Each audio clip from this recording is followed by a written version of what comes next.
कल तो इंशाअल्लाह भाई फजर की जमात 50 मिनट से 4:50 तक खड़ी होगी इंशाअल्लाह।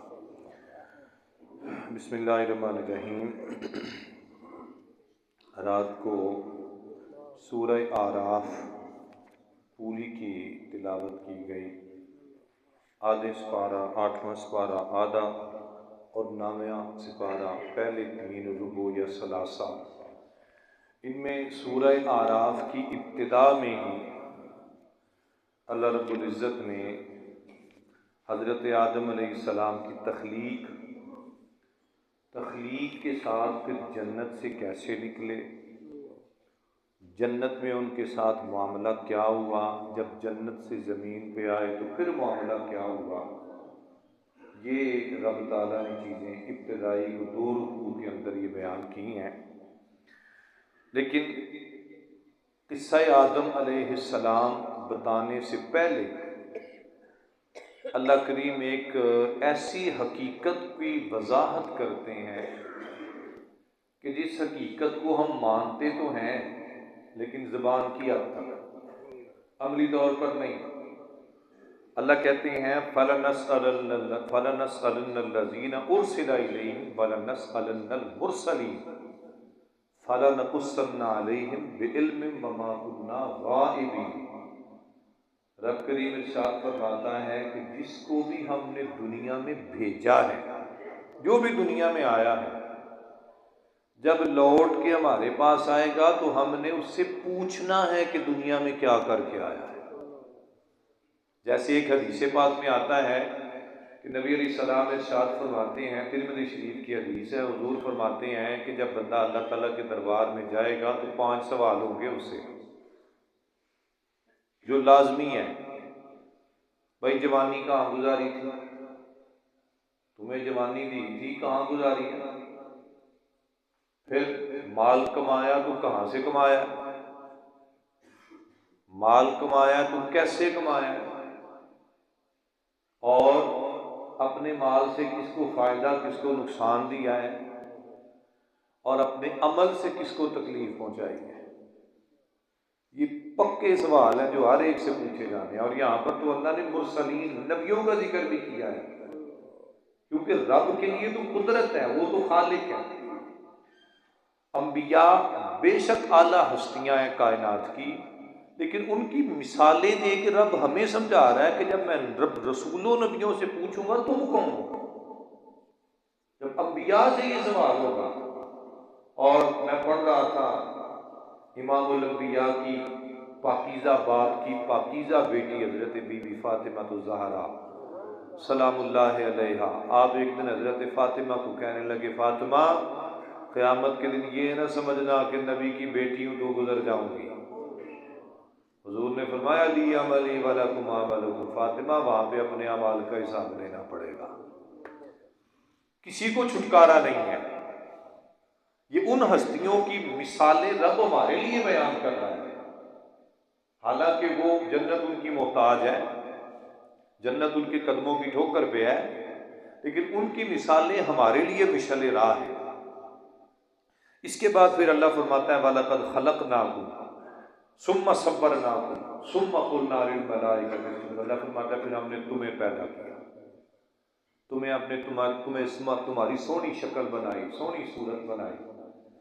कल इंसान पे बात कर रहे थे, उस अल्लाह की किस किस निशानी को भूलें तो किस किस निशानी का इनकार करें। उसने करोड़ों अरबों इंसान बना दिए, हर एक की शक्ल एक दूसरे से जुदा है। और बल्कि शक्ल तो दूर की बात है, आज ये थंब है ना अंगूठा, करोड़ों अरबों के सौदे हो रहे हैं इस अंगूठे के ऊपर। कितनी बड़ी कुदरत है तो लकीरें ही ना, लेकिन एक की लकीर दूसरे से नहीं मिलती। आज यहाँ पे बैठ के थंब लगाते हैं तो करोड़ों अरबों खरबों के सौदे आपके डील होते हैं सिर्फ इस थंब की वजह से। लाखों करोड़ों अरबों इंसान उसने बनाए, बना रहा है, बनाता रहेगा, लेकिन एक इंसान का अंगूठा की लकीरें दूसरे से मैच नहीं करती। कितना बड़ा कारीगर है वो।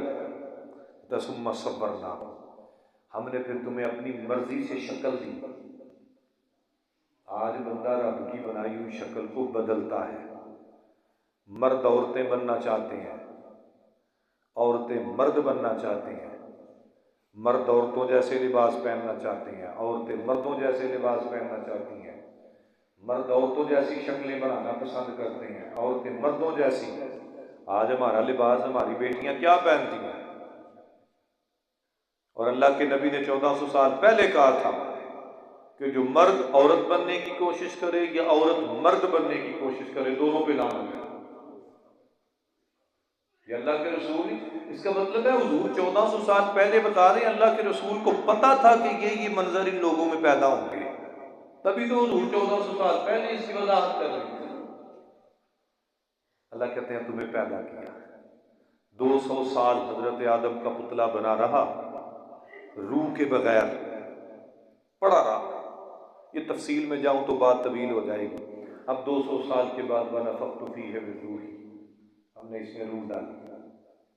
रूह डालने के बाद हजरत आदम को फरमाया चलो फिरो मेरी जन्नत के अंदर। अब हजरत आदम चलने फिरने लगे, तन्हाई महसूस की, या अल्लाह अकेला हूं, कोई तो ऐसा हो जिससे बातचीत कर सकूं, अपने दुख की दिल की बात जिससे शेयर कर सकूं। अल्लाह ने हजरत आदम का जोड़ा बना दिया, माई अब्बा की शक्ल में। माई अब्बा जब पैदा हुई, तशरीफ़ ले आई, तो हजरत अब्बा की पैदाइश आम इंसानों की तरह नहीं हुई थी, जवान पैदा हुई थी। ये उसकी कुदरत है, अकल से बाहर हैं ये बातें। एक जवान आदमी के पसली से जवान औरत निकल आए कि वही कर सकता है। अब हजरत आदम उठे, देखा माई अब्बा अपने जैसा है लेकिन जिसामत में फ़र्क है, करीब होना चाहा, कुव्वत शावानियाँ थी जो रब ताला ने पहले रखी हुई थी। रब ने कहा ऐसे नहीं, पहले निकाह करना पड़ेगा। निकाह हुआ, हक महर देना पड़ेगा। या अल्लाह हक महर तो नहीं है मेरे पास, कोई चीज़ नहीं है। तो कायनात बनने से पहले रब ने बता दिया था आदम तुम्हारा हक महर ये है कि 10 मरतबा, एक रिवायत में, दूसरी रिवायत में आता है 17 मरतबा आखिर ज़मान नबी हजरत मोहम्मद पर दुरूद पढ़ो, तुम्हारा हक महर अदा हो जाएगा। अब हक महर अदा किया, हजरत आदम का माई अब्बा का निकाह हो गया। अब निकाह होने के बाद मैं तो अक्सर ना बच्चों को एक बात समझाया करता हूँ कि जैसे नया जोड़ा होता है ना, हम उसको हनीमून का नाम देते हैं, लो जी नया जोड़ा जाए जी सैर करे। अल्लाह ने भी हजरत आदम अलैहिस्सलाम के लिए जन्नत छोड़ दी, फिर टूरो जन्नत की सैर करो। लेकिन सब कुछ जहां मर्जी जाना खाना, पर ये दरख्त ना खाना, ला तक़रबा हाज़िही शजरा, इसके करीब नहीं जाना बस। अब हजरत आदम और माई अब्बा फिर रहे हैं, तो माई जी कहती हैं खा ना लेंगे। आज भी इंज ही होता है, आज भी ऐसे ही होता है कि बीवी बंदे से हर बात मनवा लेती है। अगर बताओ अमली तौर पे ऐसे नहीं होता, तो ये शुरू से अज़ल से चला आ रहा है। ये मेरे और आप में नहीं है, ये हमारे अब्बा जी से सिलसिला चल रहा है।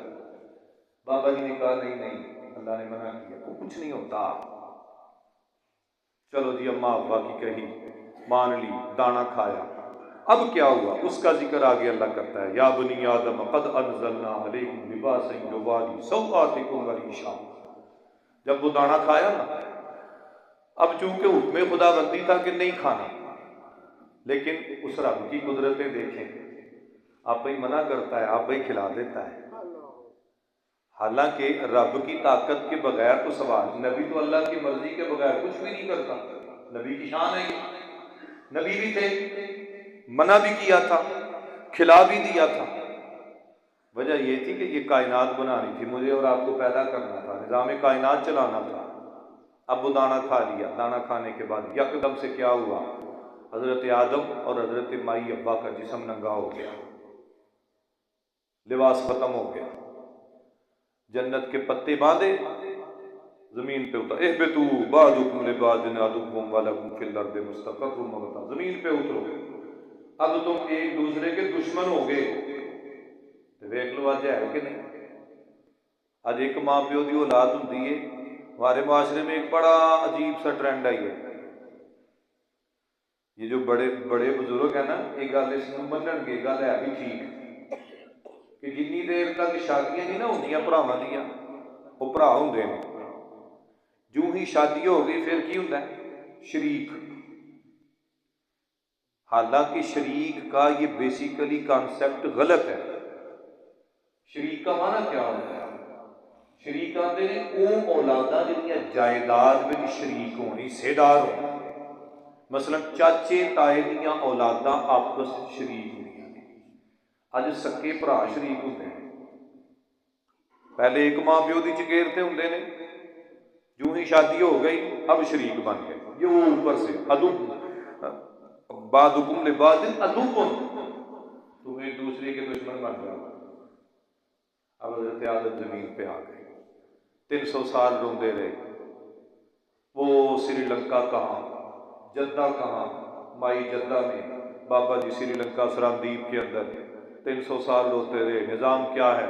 बाबा जी ऊपर चढ़ते हैं पहाड़ी के तो माई जी नीचे आ जाती हैं, माई जी ऊपर चढ़ती हैं बाबा जी नीचे आ जाते हैं। उसने बताना तो था कि मैं कादिर हूँ। और जब मिलाने का वक्त आया तो जबले नूर के मुकाम पर इधर से बाबा जी चढ़े, इधर से अम्मा जी चढ़ी। जबले नूर पे मुलाकात हुई, निज़ाम कायनात शुरू हुआ, कायनात में औलाद आना शुरू हुई। इस तरीके से ही अब हजरत आदम अलैहिस्सलाम को जन्नत से निकालने की, जन्नत के अंदर रहते हुए अल्लाह ताला ने फरिश्तों को कहा था कि मेरे आदम को सजदा करो। शैतान ने कहा था जी मैं नहीं करता। भाई क्यों नहीं करते, क्या तकलीफ तुम्हें? अना खैरुम मिन्हु खलक़तनी मिन नारिन व खलक़तहु मिन तीन, मैं बेहतर हूँ, मुझे आग से बनाया, इसको मिट्टी से बनाया। अब मिट्टी और आग में से बेहतरी का तसव्वुर क्या है उसके नजदीक? क्योंकि आग जलाए तो शोले ऊपर को जाती है और मिट्टी जहां भी ले जाओ फेंको नीचे आती है। उसका तसव्वुर ये था कि मैं ऊपर जाने वाला हूँ, ये नीचे रहने वाला है, मैं इसे बेहतर हूँ। अल्लाह ने फरमाया दफा हो जा, फिर निकल जाइए आप। काला अंज़िरनी इला यौम युबअस, या अल्लाह मुझे मोहलत दे, इसकी नस्ल से बदला दूंगा मैं, मुझे मोहलत तो दे। अंज़िरनी ना काला इन्नका मिनल मुनज़रिन, ठीक है तेनू मोहलत दी। अब क्या कहता है?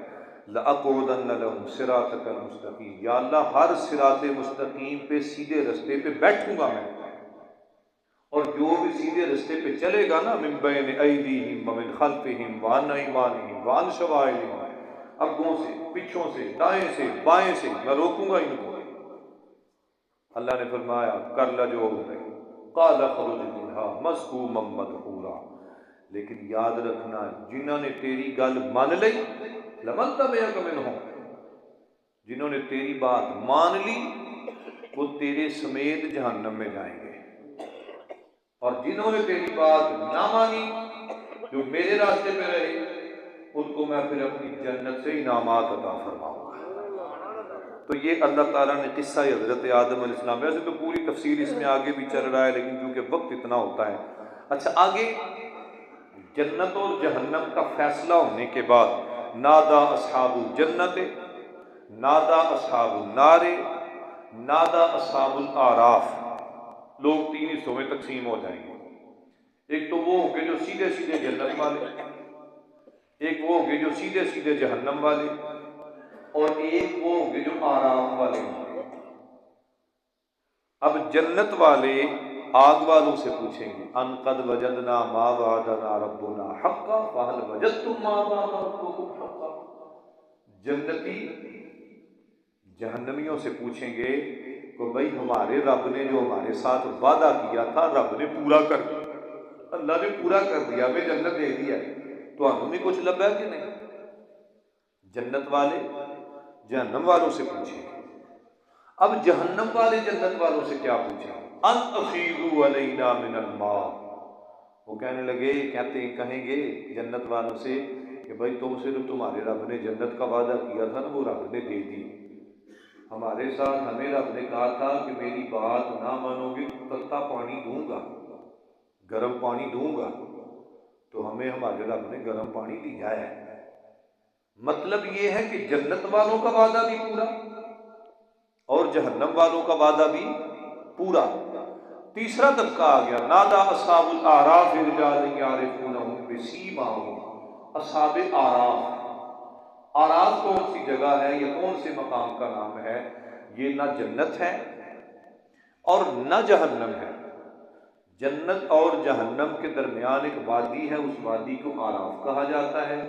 इस वादी का खासा और खूबी ये है कि इस वादी के अंदर जन्नत की नेमतें तो आती हैं, जन्नत की हवाएं आती हैं, लेकिन जहन्नम के अजाब, सख्ती और तपश नहीं आती। आराफ वाला हिस्सा, इस आराफ वाले हिस्से में कौन होंगे?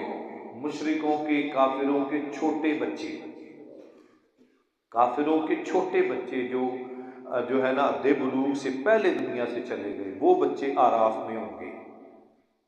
और दरवेश किस्म के लोग होंगे, यानी दरवेश से मुराद वो नहीं जो अल्लाह वाले हैं, दरवेश से मुराद वो जो अक्ल से माजूर होते हैं, वो लोग इस तबके में होंगे। और इनको अल्लाह की नेमतें तो मिलेंगी लेकिन अल्लाह का अजाब नहीं मिलेगा।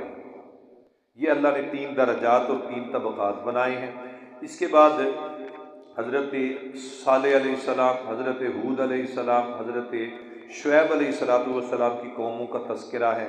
और आगे जाके हज़रत मूसा अलैहिस्सलाम का तफसीली ज़िक्र यहाँ पर रब ताला ने किया है कि जब हज़रत मूसा अलैहिस्सलाम ने कहा था कि या अल्लाह तुझे देखना चाहता हूँ, अल्लाह तुझे तेरा दीदार करना चाहता हूँ। अब रब ताला इसके जवाब में क्या फरमाता है? अल्लाह फरमाता है ववाअदना मूसा सलासीन लैलतम व अतममनाहा बिअश्रिन फतम्मा मीक़ातु रब्बिही अर्बईन लैला।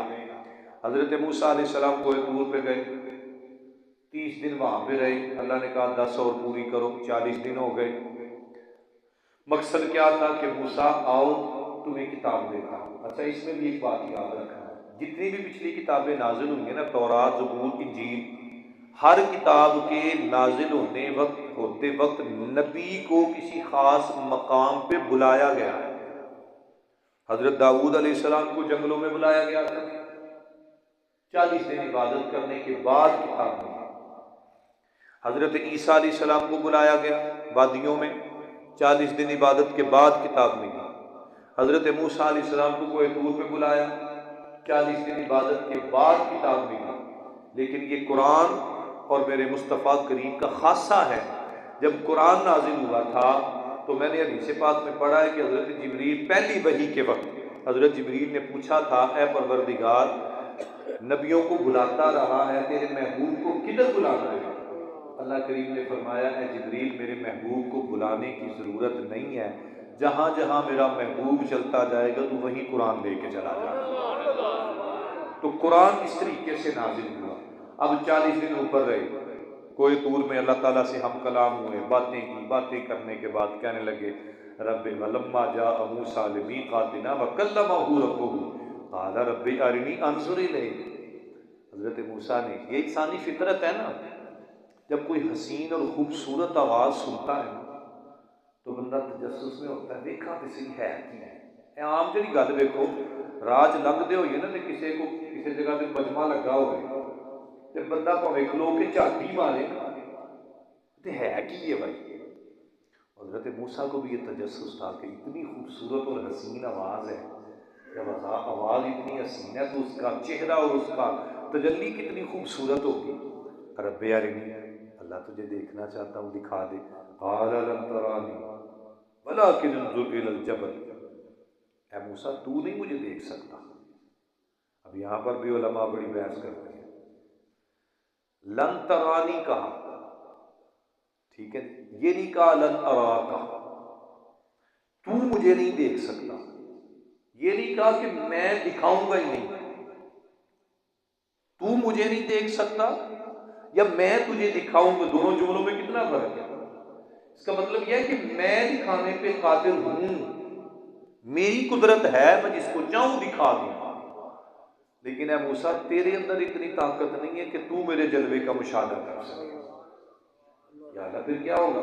फ़इन इस्तक़र्र वलाकिन इंज़ुर इलल जबल फ़इन इस्तक़र्र मकानहु फ़सौफ़ तरानी। इस पहाड़ को देखो, अगर ये पहाड़ डटा रहा ना, खड़ा रहा, तो तू भी मुझे देख लेगा। फलम्मा तजल्ला रब्बुहु लिल-जबल जअलहु दक्का व खर्रा मूसा साइक़ा। पहाड़ अल्लाह ताला के अनवार की एक तजल्ली आई। इस तजल्ली के बारे में मुफस्सिरीन फरमाते हैं कि रब के नूर की तजल्ली का 1000वां हिस्सा, और इमाम राज़ी रहमतुल्लाह अलैह ने करोड़वां हिस्सा लिखा है। अल्लाह के नूर की तजल्ली का 1000वां, या अगर 1000वां भी ले लें तो कहाँ तक बात जाती है, वो कितनी सी तजल्ली होगी। उसमें वो अपनी शान जलालत दिखाता है कि मेरी कितनी जल्ला जलालुहू शान है। नूर की तजल्ली आई, पहाड़ रेजा रेजा हो गया, हजरत मूसा अलैहिस्सलाम बेहोश हो गए। अब बेहोश होने के बाद कुछ देर के बाद होश आया तो कहने लगे, या अल्लाह ये तो मेरे बस की बात नहीं है, ये मेरे बस की बात नहीं है। अल्लाहु अकबर कबीरा। इसमें अल्लामा आलूसी रहमतुल्लाह अलैह ने एक बात लिखी है। वो कहते हैं कि जब अल्लाह ताला हज़रत मूसा ने कहा ना, या अल्लाह मैं नहीं देख सकता, तो परवरदिगार ने फरमाया, करीम इसीलिए मैंने कहा था कि तू मुझे नहीं देख सकता, लेकिन एक आएगा ऐसा होगा जो बग़ैर जल्वों के मेरा दीदार करेगा, उसे मोहम्मद मुस्तफ़ा कहते हैं सल्लल्लाहु अलैहि वआलिहि वसल्लम। अब ये बात तवील है, मैं बात मुख्तसर करता हूँ। हज़रत मूसा वापस आए ना तो कौम फिर शिरक की तरफ लग गई, फिर शिरक की तरफ लग गई। हज़रत मूसा ने कौम को बड़ा समझाया, कहने लगे जिस रब की बातें करता है हमें भी दिखा ना। वज़ कुल्तुम या मूसा लन नुमिना लका हत्ता नरल्लाह जहरतन। ऐ मूसा हम तेरे रब को नहीं मानेंगे जब तक अपनी आंखों से तेरा रब देख ना ले। या अल्लाह उनकी करा, फरमाया ले आया। वख्तारा मूसा कौमहू सबईन रजुलन लिमीकातिना। बड़े बड़े इन्हां दे जिहड़े ना बड़े बड़े पोप ते पंडित, इन्हां दे लीडर ते सरदार 70 बंदे इकट्ठे किए, लेके चल पड़े, कोई दूर पे पहुंचे ना। अब यहाँ पर भी ना तफसीरी निकात में जाएं तो बड़ा कुछ मौजूद है यहाँ पर, लेकिन वक्त इतनी इजाज़त नहीं देता। पहुंचे ना वहाँ पर तो फ़अख़ज़तहुमुर रजफ़तु क़ाल रब्बि लौ शि'ता अहलक्तहुम। नूर की तजल्ली आई, हज़रत मूसा ने कहा, या अल्लाह वेखण आए, अल्लाह तुझे वेखण आए, कहना नहीं देख नहीं मानेंगे जब तक देखेंगे नहीं, वेखण आए। एक चीख की आवाज़ आई, सारे मर गए, फ़अहलक्तहुम, सारे मर गए। हज़रत मूसा अलैहिस्सलाम देखा ना वो सारे बड़े बड़े सरदार मरे पे, आखन लगे मौला मैं तो अमानत लैके आया, ये तो लोगों की अमानत है मेरे पास, मैं जिंदा लेके आया हूँ, तो मैं लोगों को जाके की जवाब देना है। लोग पहले ही नहीं मानते, और अगर मैंने कहा वो मर गए हैं तो वो तो या अल्लाह इतराज करेगी कि कैसे रब के पास ले गए जिसने चल पल भर में मार दिए सारे। हज़रत खालिक ने फरमाया, करीम अब क्या चाहते हो? या अल्लाह एक बार जिंदा कर दी, मैं उत्थे पहुँचा दिया, फिर भावें मर जा, उत्थे तो पहुँचन ना, मैं उनकी अमानत तो वापस करूँ। अब फिर अल्लाह ताला का करम हुआ, अल्लाह की तजल्ली आई, वो 70 के 70 जो मरे हुए थे दोबारा जिंदा हो गए, दोबारा जिंदा हुए। हज़रत मूसा उनको लेकर, ए लो जी अपनी अमानत वापस। तो ये अल्लाह ताला अपनी कुदरत की निशानियां जगह जगह बयान करता है और बंदे को समझाता है, पर बंदा कहता है ना मैं नहीं मानने के लिए तैयार, मैं मानने के लिए तैयार नहीं। दुनिया में इस वक्त भी देख लेना जगह जगह हमें उसकी कुदरत की निशानियां कभी किसी शक्ल में नजर आती हैं। ये जो जलजला आया था, मारगला का जलजला जो आया था, मैं खुद अपनी आंखों से देख के आया हूँ। उस जलजले के अंदर जो वो मारगला टावर तबाह हुआ था ना, कुछ हो गए दोस्त जिन्होंने देखा होगा, वो 5 बड़े बड़े टावर थे। इस तरफ अल उमर टावर था, इस तरफ अल आमिर टावर था, और दरमियान में सिर्फ 3 से 4 फुट का फासला है एक टावर से दूसरे टावर के दरमियान। वो रिहायशी फ्लैट्स बने हुए थे लोगों के। उन अल उमर को भी कुछ नहीं हुआ, अल आमिर को भी कुछ नहीं हुआ, लेकिन मरगला पूरे का पूरा जमीन में धंस गया। ये रब की कुदरत नहीं है तो और क्या है? लेकिन बंदा फिर भी मानने के लिए तैयार नहीं है। और इसी सूरह आराफ के आखिर में जाके अल्लाह कहता है, वज़्कुर रब्बका फ़ी नफ़्सिका तदर्रुअन व ख़ीफ़ा। अल्लाह कहता है बंदे मुझे हर हाल में याद किया कर, मुझे रो के गिड़गिड़ा के याद किया कर, और वयुसब्बिहूनहू, मेरी पाकी भी बयान किया कर और मेरे सामने सजदे भी किया कर। अल्लाह ताला की बारगाह में इल्तिजा है, अल्लाह करीम हम सब को तौफीक़ फ़हम दीन और तौफीक़ अमल अता फरमाए। आमीन बिजाहि नबील करीम। अल्लाहुम्मा सल्लि अला सय्यदिना व मौलाना मुहम्मदिन व बारिक व सल्लिम अलैहि। अल्लाहुम्मा अंतस्सलाम व मिनकस्सलाम व इलैका यरजिउस्सलाम। हय्यिना रब्बना बिस्सलाम व अदखिलनल जन्नत दारुस्सलाम। तबारक रब्बना व तआलैता या ज़ल जलालि वल इकराम। रब्बना तक़ब्बल मिन्ना सलातल फ़ज्र मा जमाअतिल मुस्लिमीन मौला करीम नमाज फ़जर बाजमात पढ़ी है, तेरा कुरान समझने की कोशिश करते हैं, मौला आसानियाँ पैदा फरमा। इलाहुल आलमीन हुजूर अलैहिस्सलाम के तवस्सुल से, मेरे आका के सदक़े से आका अलैहिस्सलाम की जमी उम्मत की बख्शिश फरमा। अल्लाह हमारे जितने अजीज़ रिश्तेदार दुनिया से चले गए सब पे करम फरमा। माह सयाम का ये आखिरी अशरा जा रहा है, ये पहला अशरा जा रहा है, अशरा रहमत अलविदा होने के करीब है। मौला करीम इसकी रहमतें अता फरमा। रब्बिग़फिर वरहम व अंत खैरुर राहिमीन। मेरे मालिक, जो इबादात, जो रोज़े, जो नमाजें, जो कुरान की तिलावत करते हैं, सुनते हैं, हमारा सब कबूल फरमा। और यकीनन हम बड़े गुनाहगार हैं, बड़ी गलतियाँ भी करते हैं। अल्लाह तू बख्शनहार है मौला, तमाम गलतियों को माफ़ फरमा। इलाहुल आलमीन मेरे मौला, हम सब की दुआएं कबूल फरमा। बीमारों को शिफाए कामिला आजला अता फरमा, दुखियों के दुख दूर फरमा। जिन दोस्तों ने दुआओं के लिए कहा है, मौला करीम सब की दुआएं कबूल फरमा। रब्बना तक़ब्बल मिन्ना इन्नका अंतस समीउल अलीम व तुब अलैना या मौलाना इन्नका अंतत तव्वाबुर रहीम। सल्लल्लाहु अला हबीबिही सय्यिदिना व मौलाना मुहम्मद व अला आलिहि व अस्हाबिही अजमाइन बिरहमतिका या अरहमर राहिमीन।